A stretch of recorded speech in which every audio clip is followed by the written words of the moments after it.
Okay, well, I'm sitting in my garage in my 2017 Shelby GT350, and I wasn't exactly sure what I wanted to do for this video, so I'm just going to kind of go off, kind of hip pocket.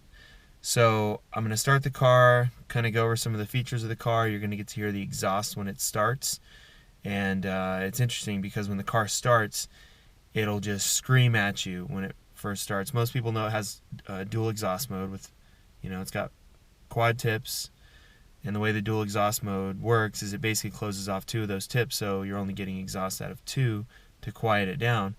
So when the car starts, it starts defaulted with all four open, but immediately after start, it goes back down to only two open, and you have to tell it every time to open the other two.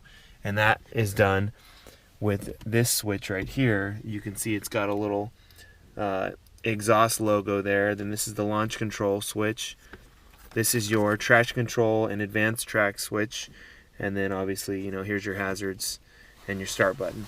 When you press the clutch in, light goes green.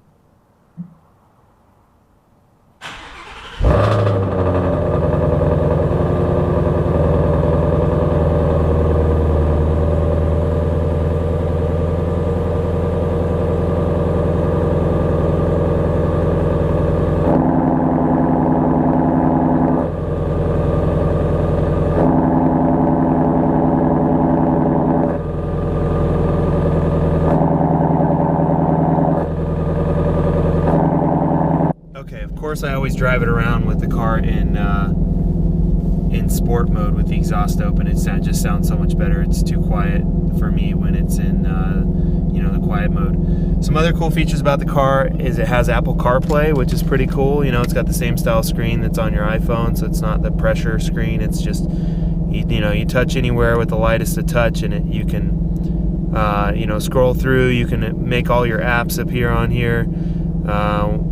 So that's pretty cool. And then you can obviously go back to the normal Ford menus for the car if you don't want to use CarPlay. So Google Maps when you go there. But anyways, let's drive the car around. You can hear the exhaust. I'll connect the mic up and let me know what you think.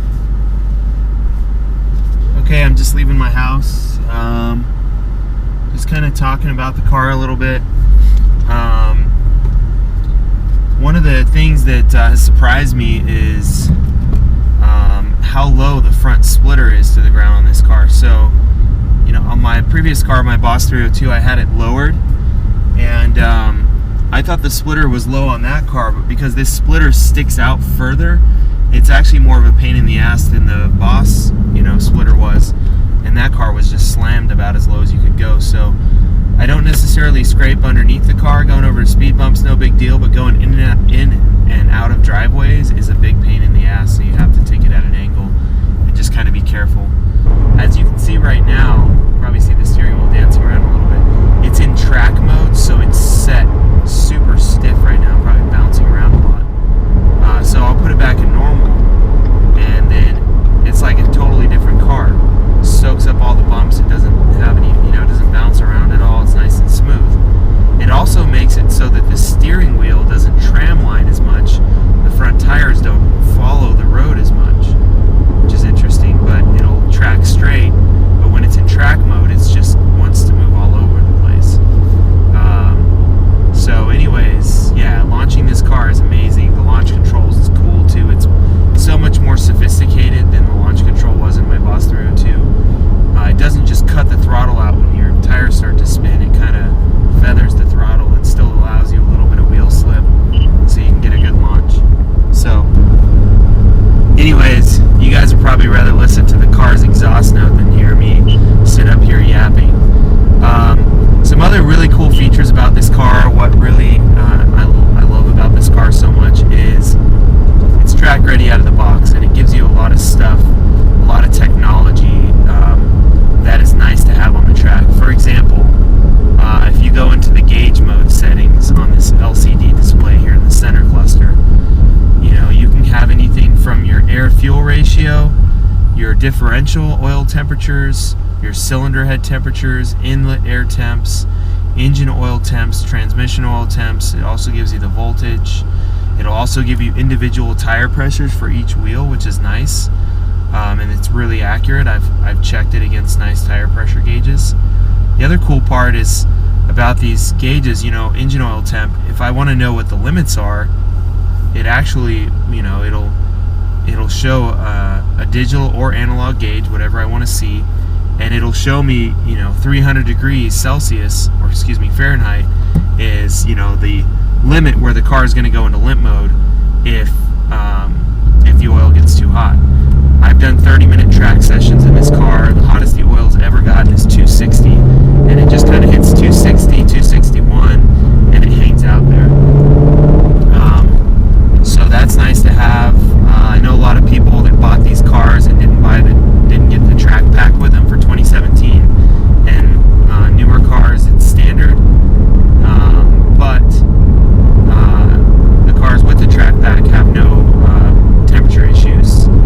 I've had this thing. I haven't been out on the track in super hot days, but in the 80s.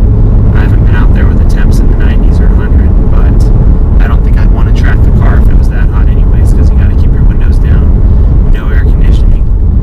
So anyways, that's cool. That's stuff that it comes with, so you can kind of monitor what's going on. You also have these other analog gauges right here, which one is engine oil pressure, and the other one is your engine oil temperature also.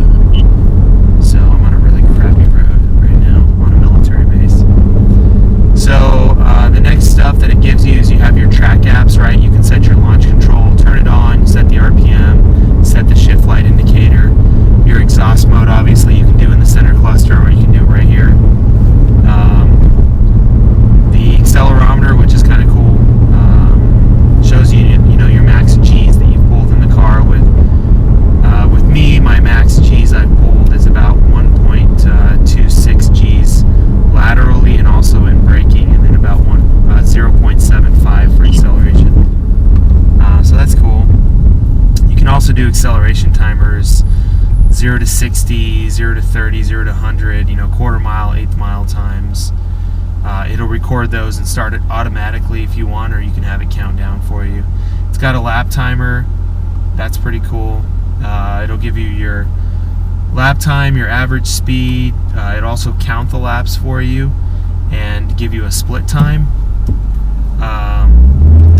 And I think, let's see.